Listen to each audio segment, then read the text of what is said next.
Visas pasaulis eina iš proto dėl NMN. Pirmieji pasaulyje pradėjo tirti, stebėti NMN japonai. Juk žinote, senėjimas jiems ypatingai yra svarbu. Taigi, kaip veikia NMN ir kodėl iš karto matomas momentalus efektas? Papasakosiu šiandien. Juk žinia, amžinasis variklis dar neišrastas ir neegzistuoja. Žmogus beje taip pat išsikrauna. Mobilus renginys išsikrauna, mes tuomet jį pakraunam srovės šaltinį. Japonai atrado. O gal galime ir žmogų pakrauti?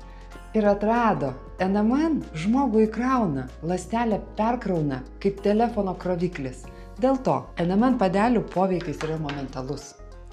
Oda tampa iš karto glotnesnė, stangresnė, momentalus liftingas. NMN padeliai toksai daugiafunkcinis šiuolaikiškos moters produktas. Tokia stebuklinga lazdelė, kas man labiausiai patinka. Ne tik atstato elastingumą, skaistina, užpildo raukšleles, bet atstato reljefą. Ir aš pasižiūriu veidrodį, geriau nei prieš 15 metų atrodau. Tai tikrai šio laikmečio atradimas.